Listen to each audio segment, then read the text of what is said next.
normaalolukorras, igal töötajal on juht, meeskond, palju asju saab seal ära klaarida, ära lahendada, aga vahest on mingid teemad, mida ei saa oma otseste kolleegidega lahendada.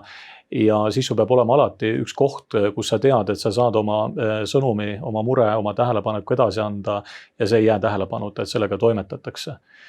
Et mis laadi need tähelepanekud võiksid olla, kindlasti meie teine põhiväärtus on ohutus ennekõike, kõik, mis on seotud töötajate ohutusega, sest meil on paljud operatsioonid on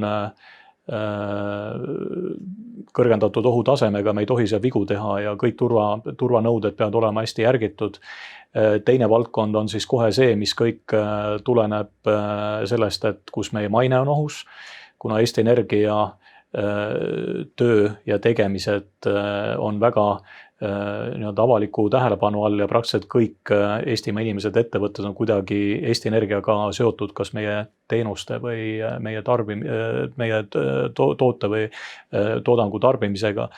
Ehk me ei tohi teha ka selliseid vigu, kus me küll käitume õieti, aga see paistab kuidagi teistmoodi välja, nii et maine on ohus.